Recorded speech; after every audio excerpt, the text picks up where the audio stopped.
Cet épisode vous est présenté dans sa version française par Voix Off for Islam. Retrouvez tous nos épisodes ainsi que nos livres audio, comme par exemple le Coran en audio français, sur notre site web voixofforislam.fr ainsi que toutes les informations sur le Waqf. Notre contenu est 100% gratuit. Chapitre 8. L'ouverture. La première à croire au prophète fut sa femme, Khadija, suivie très rapidement par le cousin de Mohammed, Ali ibn Abu Talib, qui vivait avec eux. Certains s'opposaient violemment à admettre la mission de Mohammed, mais d'autres ouvraient grand leur cœur et acceptaient l'appel. À l'instar des proches amis de Mohammed, Abu Bakr, son serviteur Zayd et d'autres encore. Après un certain temps, tandis que la révélation des versets coraniques se poursuivait, il fut demandé au prophète de délivrer publiquement le message de l'islam et de réciter les versets qui lui avaient été révélés. A'udhu billahi minash shaytanir rajim. Au nom de Dieu, le clément, le miséricordieux. Louange à Dieu, le maître de l'univers, le clément, le miséricordieux, le souverain au jour du jugement dernier. C'est toi que nous adorons, c'est toi dont nous implorons le secours. Guide-nous dans la voie droite, la voie de ceux que tu as comblés de bienfaits, non celle de ceux qui ont mérité ta colère, ni celle des égarés. Un jour, le prophète, alayhi salatu wassalam, monta au sommet de Safa, un petit mont proche de la maison sacrée, et parla à son peuple. Les gens de Quraysh, tandis qu'ils se rassemblaient autour de lui demandèrent quelle était la raison. Mohammed répondit : « Dites-moi, ô gens de la Mecque, si je vous disais que je voyais une armée se diriger contre nous, de l'autre côté de la colline, me croiriez-vous ? » Certainement, répondirent-ils tous, car nous te faisons confiance, tu ne mens jamais. Alors, poursuivit Mohammed, alayhi salatu wassalam, sachez que je suis un avertisseur et que je vous annonce un terrible châtiment. Dieu m'a demandé de vous avertir, vous qui m'êtes proches, et je ne peux rien vous garantir de bon sur la terre ni dans les cieux. En entendant cela, la foule devint muette de stupeur. Comme il restait immobile sous un soleil de plomb, Abu Lahab, l'oncle du prophète, s'écria alors : « Puisses-tu périr ?» Ils tournèrent tous le dos et se dissipèrent, laissant Mohammed seul. Chapitre 9. Le rejet. Les gens de la Mecque entendirent ces paroles nouvelles, les appelant à se soumettre à Dieu, à entrer dans l'islam. Mais les divisions apparurent bientôt. Beaucoup rejetèrent l'aveuglante vérité. Après de nombreuses années de reconnaissance de la gentillesse et de la piété de Mohammed, ils commencèrent à l'insulter, à le ridiculiser et même à le traiter de fou. Malgré cela, jamais Mohammed ne répondit à l'insulte par l'insulte.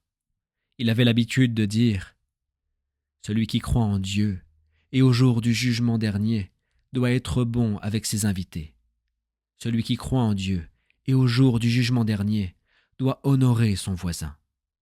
Celui qui croit en Dieu et au jour du jugement dernier doit dire le bien ou se taire. » Rapporté par Al-Bukhari.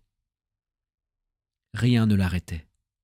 Il continuait patiemment à inviter ses concitoyens au premier pilier de l'islam, qu'il n'y a de Dieu que Dieu, et qu'il en est le messager. Dis, c'est lui, Dieu l'unique, Dieu le suprême refuge, qui n'a jamais engendré, et qui n'a pas été engendré, et que nul n'est en mesure d'égaler. Plus Mohammed appelait son peuple à se soumettre au Dieu unique, plus les chefs des différentes tribus enrageaient. Veut-il réduire toutes les divinités à une seule ? Voilà une chose bien étrange. Ce qui les surprenait le plus était que ces nouveaux mots miraculeux, les versets du Coran, provenaient d'un homme qu'ils savaient être illettré. Jamais Mohammed, alayhi salatu wassalam, n'avait appris à lire ni à écrire. Peu d'Arabes en étaient capables à l'époque. Alors comment ces mots, à nul autre pareil quant à leur beauté et à leur agencement, pouvaient-ils sortir de sa bouche ? Les chefs de Quraysh, la tribu la plus influente de la Mecque, devinrent de plus en plus excédés. Lors de l'une de leurs réunions, ils décidèrent de demander à Abu Talib, l'oncle et le protecteur du prophète, d'essayer de stopper Mohammed dans sa mission, consistant à appeler les gens à se départir des coutumes et de la religion de leur père. Lorsque Mohammed entendit cela, il fut très ému, car il éprouvait beaucoup d'amour et d'affection pour son oncle. Mais sa réponse fut sereine et calme. Par Dieu, s'il plaçait le soleil dans ma main droite et la lune dans ma main gauche, je n'abandonnerai jamais ma mission, jusqu'à ce que Dieu me donne la victoire ou jusqu'à ma mort. Lentement, un par un, le nombre des musulmans augmentait, guidés par le prophète bien-aimé.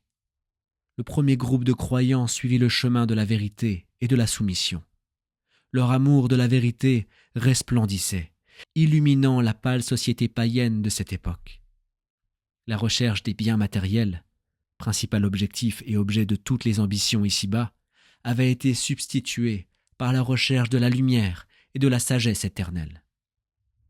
Quiconque recherche le chemin de la connaissance, Dieu lui facilitera le chemin du paradis, dit le prophète, rapporté par Muslim. Les musulmans furent l'objet de persécutions dès les premiers temps de l'islam. Ceux qui étaient pauvres, ceux qui avaient peu de moyens et pas de statut social, souffrirent le plus cruellement. On riait et on se moquait d'eux, et quand cela ne suffisait pas, les non-croyants avaient même recours à des attaques et à des tortures physiques. On leur jetait des pierres ou des ordures. Bilal, un esclave noir d'Abyssinie qui s'était converti à l'islam, fut ligoté sur le sable chaud sur l'ordre de son maître, tandis qu'on plaçait d'énormes pierres sur sa poitrine. « Où est ton Dieu maintenant ?» lui demandait-on, en se moquant de lui. Mais aucune torture ne pouvait ébranler sa foi. En 615, quelques centaines de musulmans réussirent à quitter la Mecque, abandonnant leurs maisons, cherchant refuge en Abyssinie voisine, actuelle Éthiopie, une terre chrétienne.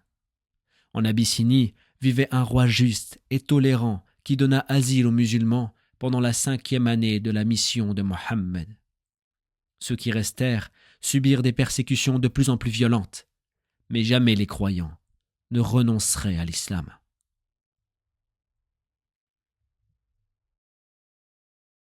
Voix Off for Islam est un waqf, un projet financé par la communauté pour la communauté. Participer au waqf, c'est contribuer à des aumônes continues comme la construction de puits, la construction d'écoles ou encore le développement du média Voix Off for Islam.